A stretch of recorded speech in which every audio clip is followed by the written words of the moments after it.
Gente, a gente está no último Poder e Mercado desse ano e para dar uma arredondada no ano, para a gente entender um pouco o que passou, já projetar também um pouquinho de 2026, a gente está hoje com um convidado super especial aqui com a gente, o professor, economista, escritor, membro da Academia Brasileira de Letras, Eduardo Janetti. Professor, muito obrigado por estar aqui com a gente no Poder e Mercado. Boa noite. Boa noite, obrigado pelo convite, prazer. Professor, que país é esse que chega ao final de 2025 com um deputado cassado, ex-presidente preso, generais presos, mas também penas atenuadas, esses acordos todos que a gente está vendo entre governo e Congresso? Que país é esse, professor? Então, eu acho que na política o quadro realmente desaponta muito, né? Principalmente o Congresso Nacional, nesse ano de 2026, mostrou completa falta de compromisso com os interesses da nação. Do ponto de vista econômico, o ano não foi tão mal assim. Nós terminamos o ano melhor do que era esperado no início inclusive, superando as expectativas que se anunciavam, que eram muito pessimistas. Nós entramos no ano com o real muito depreciado, estava a 6,20, com uma inflação que se imaginava esse ano superaria 6%, com o Banco Central começando um aperto monetário que muita gente supôs que levaria o país para uma recessão, e os resultados não foram tão dramaticamente ruins assim. Pelo contrário, eu acho que foram até satisfatórios. Nós vamos terminar o ano com o real relativamente apreciado, na casa de 5,5, com a inflação de volta para o intervalo definido para o centro da meta, e com um crescimento de 2,3%, segundo a revisão que o Banco Central apresentou hoje, e que é surpreendente, considerando a intensidade do aperto monetário que foi implementado pelo nosso Banco Central independente, com uma taxa de juro real hoje acima de 10% e com um diferencial de juro em relação aos Estados Unidos que aumentou ainda mais, uma vez que o Banco Central americano já vem reduzindo o juro primário por lá. Então, o resultado econômico do ano, olhando friamente, podemos falar de desemprego, menor índice da série histórica, podemos falar de mapa da fome. O Brasil saiu do mapa da fome apresentado pela FAO, uma série de indicadores que não são ruins e que não tem correspondência com esse enorme desapontamento da nação brasileira com o que vem sendo esse Congresso em final de mandato. Professor, eu vi, indo um pouquinho para a política com a economia, mas eu vi uma declaração do senhor que falava que seria uma eleição boa se a gente não tivesse no ano que vem Lula e Bolsonaro na urna, né? Bom, o Bolsonaro a gente não terá, mas é o que tudo indica, o presidente Lula estará e está com uma vantagem hoje nas pesquisas bem importante. Como é que o senhor avalia que vai ser 2026, olhando essa direita com o ex-presidente preso e o presidente Lula chegando com esse legado econômico que o senhor destaca aí, que parece positivo e que a gente sabe que a economia, ela influencia bastante no voto, né? O bolso do eleitor, ele é bem sensível. Como é que o senhor faz hoje esse panorama que é um pouco diferente do que o senhor fez no fim do ano passado? Então, eu sonhava e continuo sonhando com a perspectiva de o Brasil virar definitivamente a página da polarização raivosa que envenenou as duas últimas eleições presidenciais. Nós tivemos eleições muito belicosas, com um clima muito ruim e que não permitiram o endereçamento nas campanhas de questões que são relevantes para o futuro do Brasil. Eu sonhava com um horizonte diferente em que nós pudéssemos virar essa página, ter alguma renovação política nesses quadros eleitorais, mas tudo indica que, como o governo se fortaleceu muito esse ano, diga-se de passagem, ajudado pelo Trump e pelos aliados de Bolsonaro nos Estados Unidos, que fizeram um enorme favor ao Lula e ao governo Lula, com essa mudança de perspectiva, se fortaleceu muito a hipótese de uma candidatura de Lula à reeleição em 2026, ao que tudo indica, com grande probabilidade de vitória. Então, eu acho que agora o melhor que nós podemos esperar, se esse cenário se confirmar, é um bom debate durante a campanha para que se deixe muito claro que se o Brasil não endereçar com seriedade, com credibilidade, o desequilíbrio fiscal, nós vamos enfrentar uma crise fiscal ao longo do próximo governo. Eu acho que a janela para uma medida realmente contundente e mais estrutural de ajuste fiscal se dará no momento durante o início do mandato do novo presidente, seja ele quem for. Nós não podemos nos dar o luxo de perder essa janela. Essas medidas têm que ser muito rapidamente implementadas no início do mandato, num período em que a relação de forças entre executivo e legislativo ainda é muito favorável ao executivo, porque um novo Congresso ele demora algum tempo para se reorganizar e as forças políticas vão demorar algum tempo para poderem se posicionar novamente e começar a oferecer resistência às iniciativas do executivo.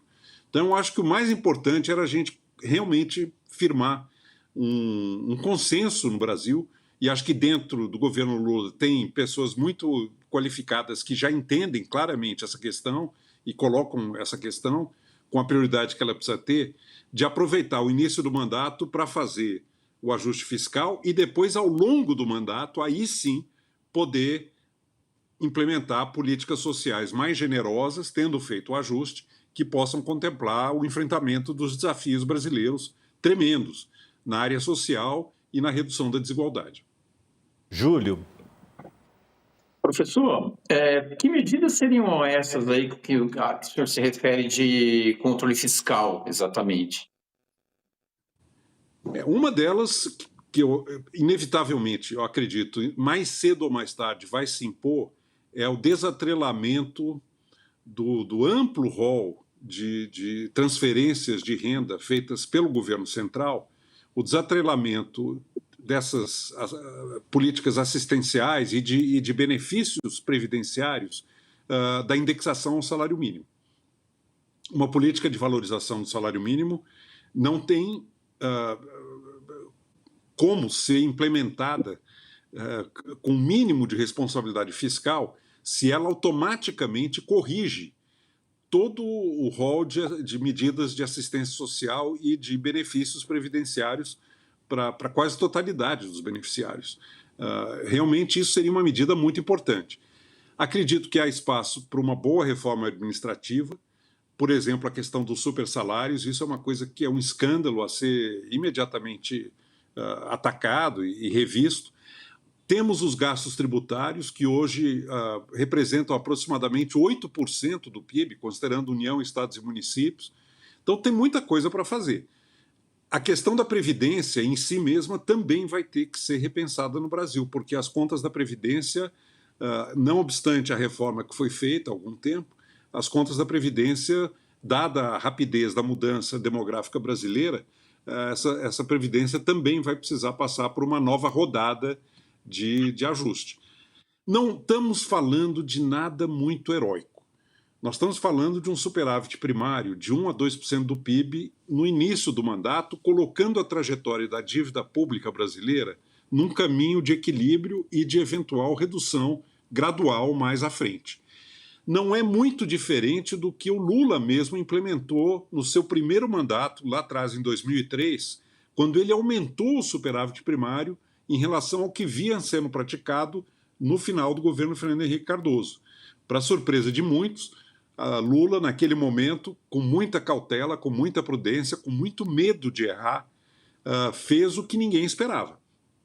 Aumentou o superávit primário, aumentou os juros, reverteu uma conjuntura inflacionária muito delicada, colocou o Brasil numa rota de equilíbrio fiscal, recuperou o investment grade, e isso abriu espaço para políticas sociais que foram implementadas ao longo ainda do primeiro mandato.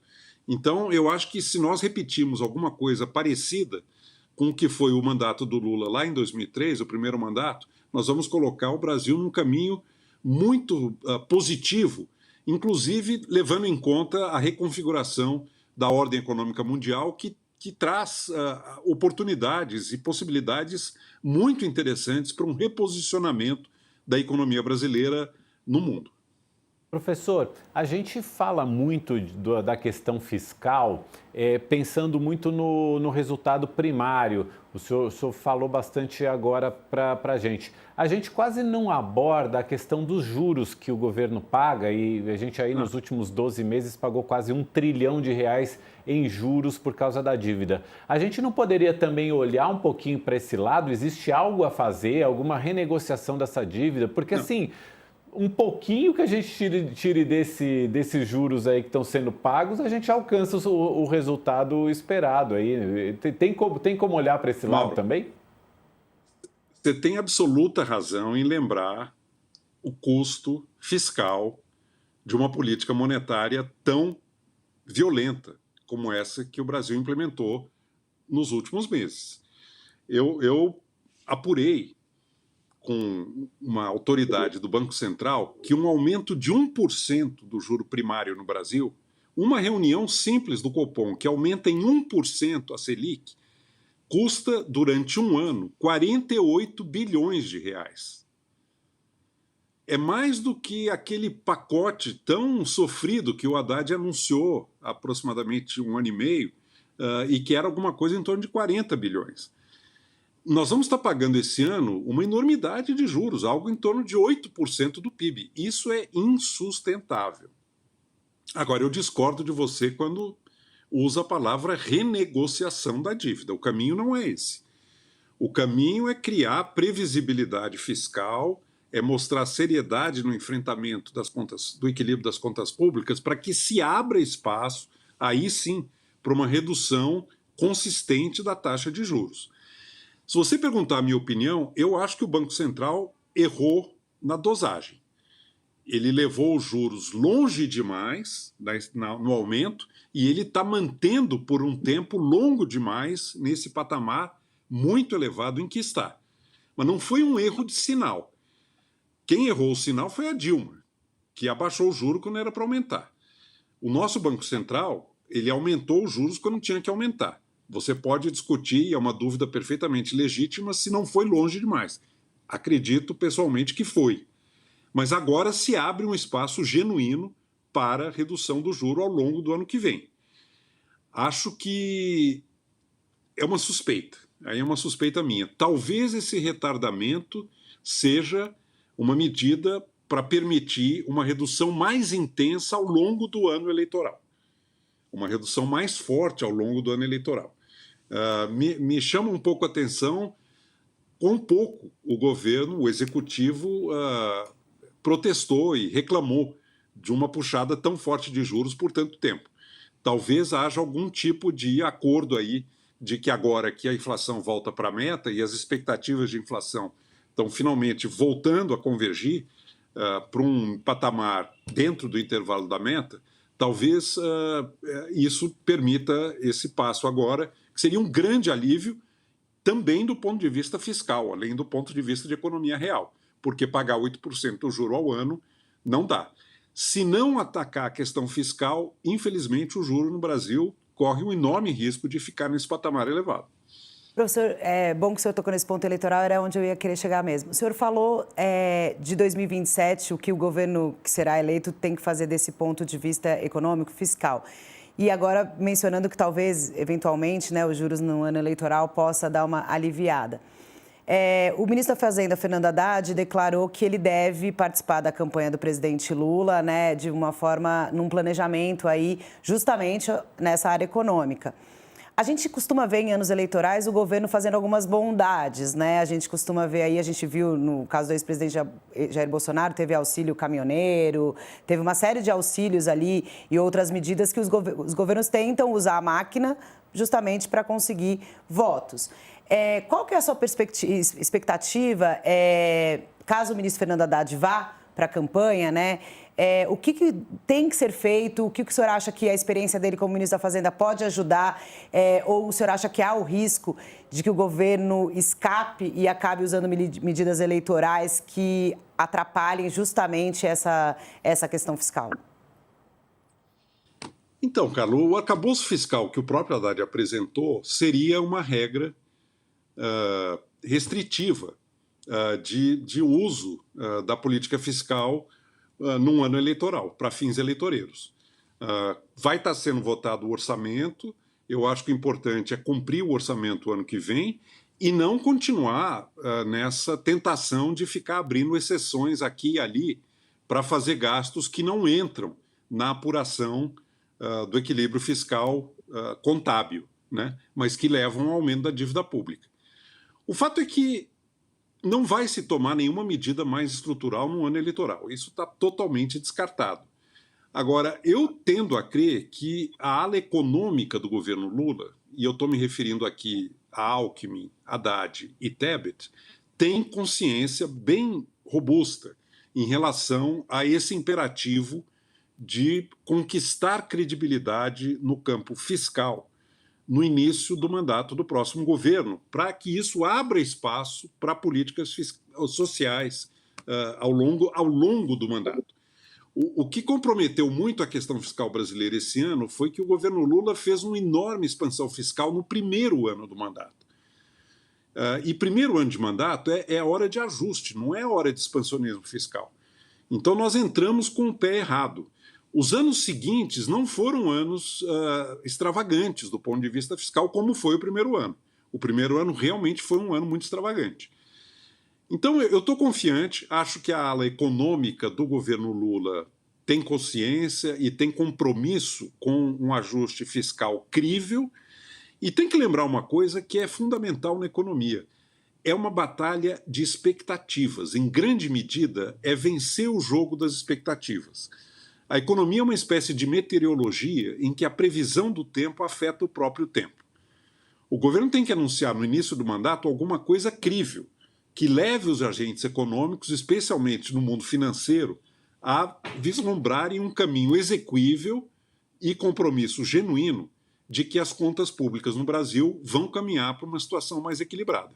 Se não fizer isso, se perder essa oportunidade, acredito que aí sim uma crise fiscal começa a se desenhar no horizonte, até mesmo porque a falta de credibilidade e expectativas desfavoráveis, a ideia de que uma tempestade virá mais à frente, acaba trazendo a tempestade mais para perto, com desvalorização cambial, com pressão sobre a inflação, porque a desvalorização cambial aumenta a inflação, e ao aumentar a inflação vai ter que aumentar o juro, depois de ter baixado o ano que vem. E se aumentar o juro de novo, essa equação fiscal não fecha mais. Júlio. Professor, o senhor mencionava os agentes financeiros, né? E eles insistem muito que o arcabouço está muito desgastado, parece que mais de 100 bilhões fora justamente dessa âncora, né? E apontam sobremaneira para o risco de aumento ainda, de mais aumento na dívida pública. É exagero isso? O senhor acha que tem sentido esse tipo de colocação? É uma crítica muito contundente na Faria Lima em relação a esse governo. Eu acho que ela é parcialmente correta. É evidente que um desastre ambiental como foi a enchente no Rio Grande do Sul exige uma medida emergencial e eu acho plausível, acho legítimo que isso não entre nas contas para fim de apuração do resultado primário dentro do arcabouço fiscal. Mas outras medidas que foram tomadas, gastos com rearmamento e outros tipos de gastos no PAC, etc., não faz sentido tirar do arcabouço fiscal. Aí já é realmente um desvio e uma manipulação contábil que nos leva para um péssimo caminho. Não acho que o arcabouço fiscal esteja enterrado, morto e enterrado, como estão mortos e enterrados a lei de responsabilidade fiscal e o teto de gastos para o setor público. Não acho que já enterramos o arcabouço fiscal, mas eu diria que ele está respirando por aparelhos. E ele vai precisar uma terapia intensiva e bem desenhada para realmente se tornar uma peça crível de normatividade das contas públicas no Brasil. Temos condições de fazer, está ao nosso alcance. Importante amadurecer o receituário, quer dizer, o conjunto de medidas a ser implementado, para que o novo governo já comece o mandato sabendo o que vai fazer. Não dá para chegar lá para estudar e para pensar e para começar a negociar.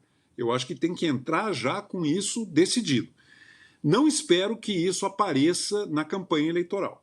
A campanha eleitoral, evidentemente, vai ser dominada por questões muito mais afeitas ao dia a dia da população, que despertam o interesse público, né? Como são hoje as questões da segurança, da saúde, etc.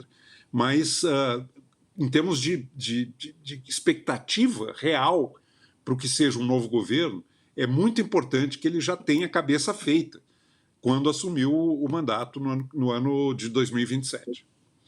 Professor, eu queria abordar uma outra questão da nossa economia, que também acaba impactando na inflação, impacta no crescimento econômico, que é a questão da produtividade. Faz uns 30 anos, mais ou menos, que a produtividade da economia brasileira não sai do lugar, com exceção do agro, que aumentou nesse período. Mas, na média, ali, a produtividade subiu muito pouco nesse período. A gente tem um ano agora eleitoral em que a gente pode discutir isso, e a gente pelo menos espera que a gente discuta questões de fundo da nossa economia e do modo como a gente produz as nossas riquezas. Como é que a gente consegue sair dessa questão da produtividade para melhorá-la, para que a gente produza mais com menos e gere mais riqueza? Então, são 3 frentes aqui.